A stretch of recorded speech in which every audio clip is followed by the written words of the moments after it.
गंगोतर गहवा कने बड़ा हो। हाँ भाई आ गेली। जय राम गहवा जय राम जय राम। ई बतावा गहवा कि वो ढोढ़वा में जाके हाउ कन्हू से रास्ता आई डनारी से ओ हाँ हाँ होता ही। हाय हाय हाय हाय रास्ता बढ़िया रास्ता है था। रास्ता हवा गहवा के हाई रास्ता हो वो घाटिया पर जाला गंगोतर गहवा के ऐसन गांव है का हो कन्हू से रास्ता घाट ये ने तो बड़ा तो है हो हाँ ये तो का हम आवर आदमी ना उतरे पर भाई ये तो लाठी डाला थी ना। अरे गाँव लाठी हो चल का हम धोए पर भाई गाँव आग दूसरा ढोला ना खाई हो बढ़िया ना खाई। ये दो हमें हमरा से ढोतो भाई थोड़ा सा आगे हाँ ये तो माखन बांधो में ये बड़ा अजीब दहवा ठीक है अब हम तो नहीं दो हमें उतर भाई ऐसा बात बा आजकल कोई हो वाला वैसे नहीं मोटरिया पोत के ले जाए वैसे लगर से होगा रोका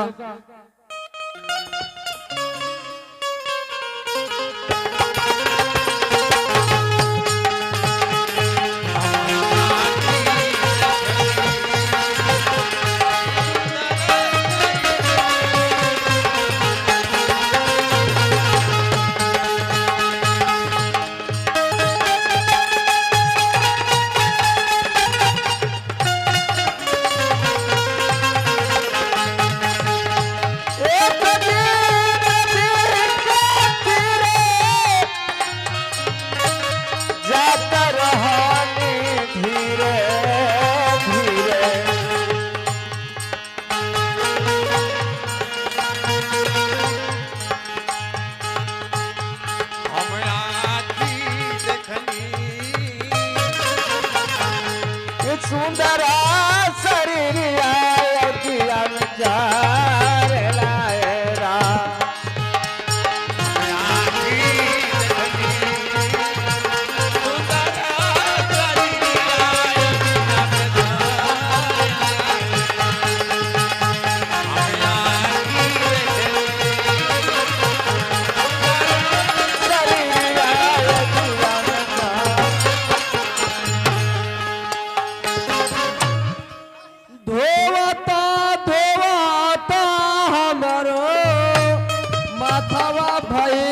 पागल रावा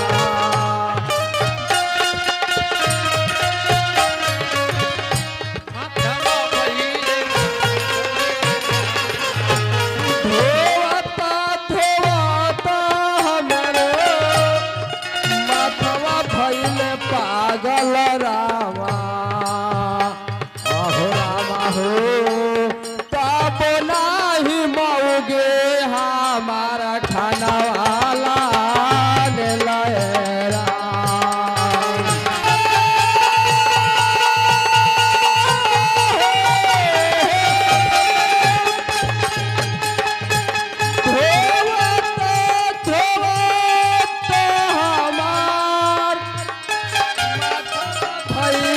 पागल रामा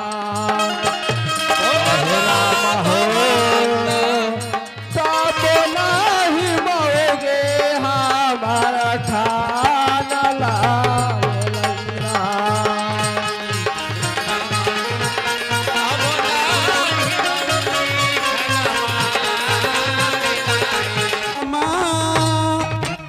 कपड़ा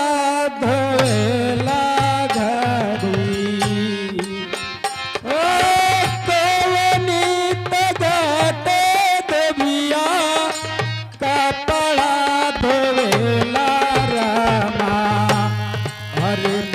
रामा कवनी जे घटिया धोबनी रे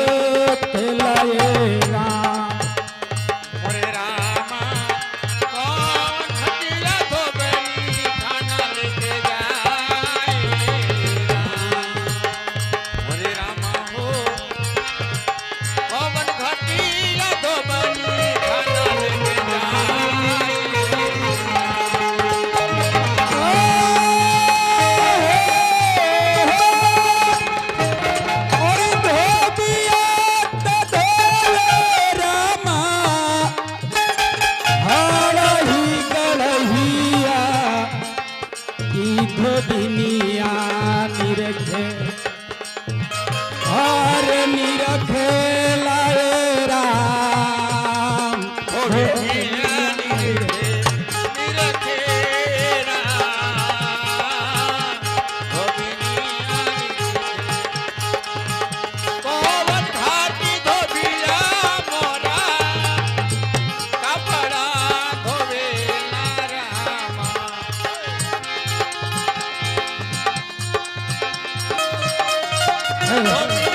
एक दिन नदी के तीरे जात रहली धीरे धीरे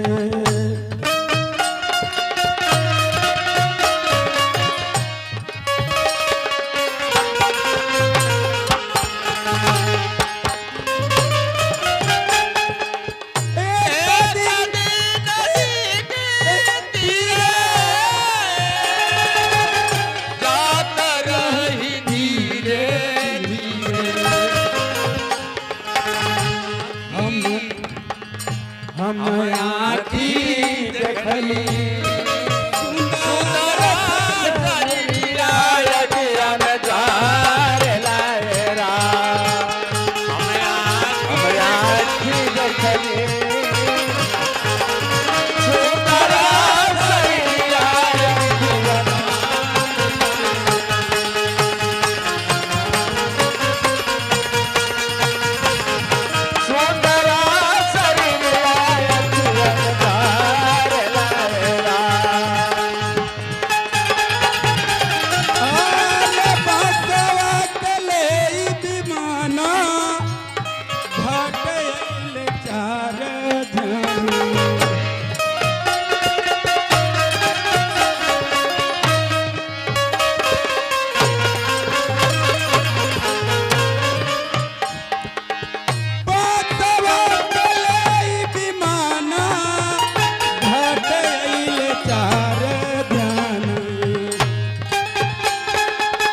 हेलो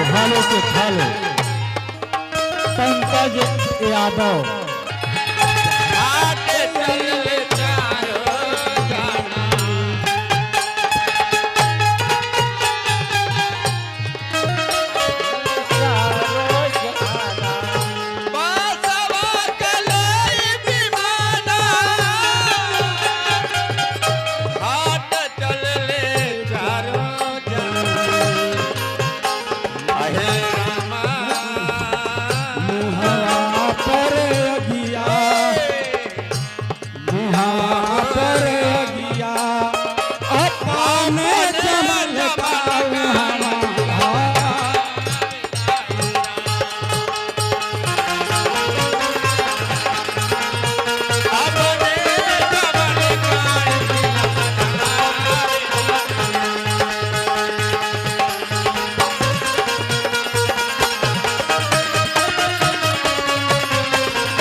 में तजे जे रहल एक मुँह सभे कहल बाबूजी के तना बेटा के जरल का तनवा कर लए राम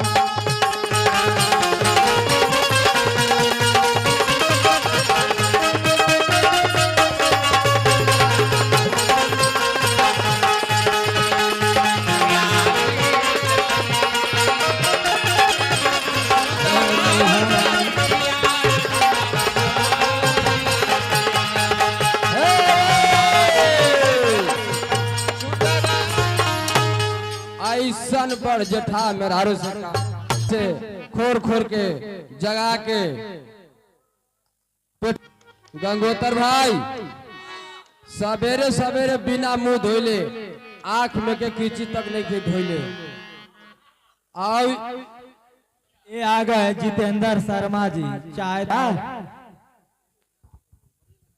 गंगोतर भाई, हाँ भाई देखत बड़े ने आंख में हमारे कितना कीची बिगात बा।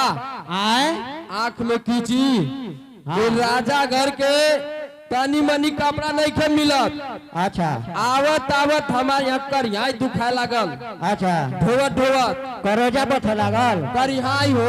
अच्छा करेजा तो अभी बाकी है। और पीछे काच रही तो खाली गोद के निकल रही है। अच्छा अब कवन फीचल है कि करेजा दुखत हो गोद के ले जो आदमी जजमान सोचलन की बड़ी चढ़ा की यहाँ तेरे धोबिया के दे ढेरे ले। हाँ। सब धो के पोछ के लान के दे दे। हाँ। धोबी उतना बुरबा कब नहीं खाना नहीं खान रहा कल से। हाँ निर्मा भी बोलने रहा तो यही में बोतले रह जो। हाँ तू अकबा कायल का है बड़ा धोबिनिया बड़ा मजबूत हुआ देता दो चार को यो कांच देतो है। अब जान ला बिना खाना खैले आ गए। अभी तक मेरा रुके पता नहीं खे कवन गली कवन ढोड़ा कवन दावर में खोजत बारे भैया। हाँ हम इतना परेशान होके सुबह से खाना दाना बना के चूल्हा चौका करत करत खाना लेके आली। पता नहीं कवन घाटे हमार सैया जी कपड़ा धोवत बड़न हमरा पता नहीं के चलत। पूरा हम आरा और सौसे नदी किनारे किनारे घूम गेली कहीं देखात नहीं खान। चाहे तो कपड़े साफ हो जाए चाहे मेरा रुए साफ। ऐसे कि अब हमार नहीं है जी तारा मारा जीव कर बा हमार। अब रहल के जा अरे कने खाना लेके घूमत बड़ो। अरे कन्हैया जी हमन गर्मी में मारे भैया सारा हम गाड़ी में तो उतर ही नहीं पा रहा। हमारे को गोर थोड़ा सा करे के बाद अभी नापत तो आखिर काम नहीं के करत। अरे गाड़ी में खोजत बा अब तो गाड़ियों गरना मार घुसाते होई। अब हम खाना लेके आरी आरी घूमत या नदी के कहूँ देखा। अरे यहाँ ही बड़ा का हो तोरा नहीं के सुझात। आई हो दादा सवेरे सवेरे लाठी से खोर खोर के जगा के जा जा जा राजा घर जा। ये तो राजा घर देख लिया। अच्छा कुछ काम कैल राजा का करूं ये हमरा समझ आवत बा। ऐसा जजमानी हमरा से नहीं हुई। देखता आते ते कपड़ा हम कने का फरियाई हैं ई कने का फरियाई कने अकेले धोब। ई तनी मनी लम्बा चौड़ा बा एक ठोकने के लम्बा चौड़ा। आई देख ले ई देख द गणतरो फरतर एही में सब डालल बा। ई महेंद्र कुशवाहा के परिवार के हवा का। अरे का ई गणतरो धोबी के दे धोवेला। ये हमरा जाला ना डॉक्टर साहब ही के हवा हां सुखड़ा। ई देख ले ई एगो का हो ई मैनेजर साहब के परिवार के बा। ई ऐसे ऐसा हम धो हाँ मैक्सी हमरा से अगर जज जजमानी थमे वाला हाउ ई देख ले। ई हां ई देख का ई कवन घोड़ा के लगाम बा। ई राजा ने भी ई औरत सुन हम जानबे ऐसा जजमानी हमरा से नहीं होई। तोरा अगर कर ला बात तो कर अब नहीं के कर ला तो सब हम काम अब नहीं करब आज के बाद। घोड़ा के लगाम भी दिहन धोबी के धोवेला। ई टाट टपर जिठावेला बत्तौ न दिहन। ई रानी के न पता कवन गोड़ में पहनाला ई होती है। आय ई देख ले साड़ियों दिहन। ई देख ले धोबी घर जन्म ई ले देख ले का पीछे अब ई त एकरा में का है हमें दाग का के लगल है नहीं छोड़े। ई देख ले नए देख ले बन धोवेला इतना धोबी गरजू काम नहीं करतो। हटाओ जजमानी नहीं होया। चल ट्रैक्टर पर टाली पर माटी ला देबो खाई पियो। ऐसा जजमानी नहीं हो। आई हो दादा ई सब अरे अथी करेला पर जो डांड भरेला पर तो जरा देले बढ़ू।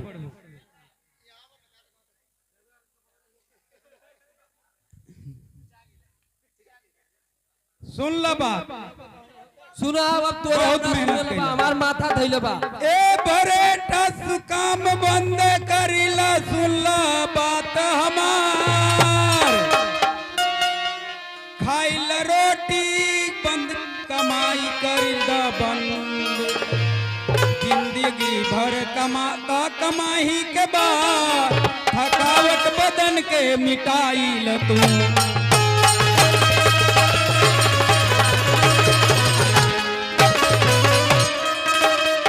ना सुनो थी लेकिन हम अब का कहूँ हमरा कुछ कहल जा बात बोलऊ भरे थी तू बहुत ही नगद बात बोलऊ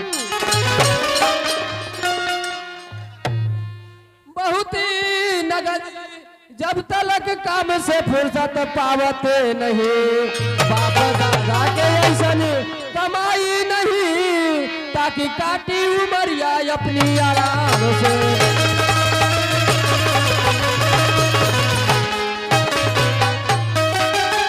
समझ गिले इतना हमार कमाई नहीं है कि हम काम धरा नहीं करते आराम से रह लेकिन ये कपड़ा नहीं धोई हाँ ऐसे काम हमरा से काम नहीं बंद कर दा और खाई पी ला और थोड़ा सा थकावट बदन के मिटाई ला खाना पासी नहीं खेना खाना पासी नहीं खेना ताजा लन लेहिया ताजा गरम गरम हाँ गरम गरम लेकिन खबरतो नहीं कपड़ा देख के मैं मन हुड़ियात बा हम घर ही नहा के खाई ये हम नहीं खाई कब खाना पानी घाट पर ले ला, तो घर ही अब बैठ नहीं हम नहीं खाना नहीं खाना एकदम नहीं हमरा से भूखी वैसन बात हो तो नहीं मने हाथ गोड़ दबाते बड़ी थकल हिया देखा अरे गोड़वा दबेबे तो आराम मिली कुछ माथवा पर तेल रखबे तो गोड़वा से कपड़ा फिचले बड़ा की हाथवा से अरे गोड़वा से हाँ, नहीं हाथवा दबा दे। लगाते तो हम परेशान है पर तेरी माथा होता सब घूम रिया तो समझ बैरन बहे ला, पूरवैया। पीट देती हो ना तनी बढ़िया दबा दे बैरन बहे पूरवैया। ए भाई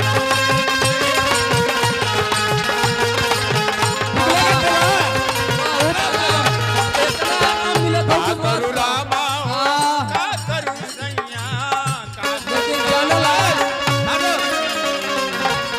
बड़ जेठा मेरा से बियाह करवा भैया बड़ी आराम बा इतना बढ़िया आराम लागल हमरा भी ऐसे कि हमरा से आओ नहीं तो कम से कम 10 साल के पढ़बा लेकिन हर मुड़ पर सहयोग जन्म वाला तिथि हमरा। तोहर का हवा बड़ी आराम लागल अभी इतना मल्ले ना हाँ। बहुत आराम लागल अच्छा चलो बहुत हाँ, बढ़िया अभी कपड़ा लत्ता बांधल जाओ और चल जाओ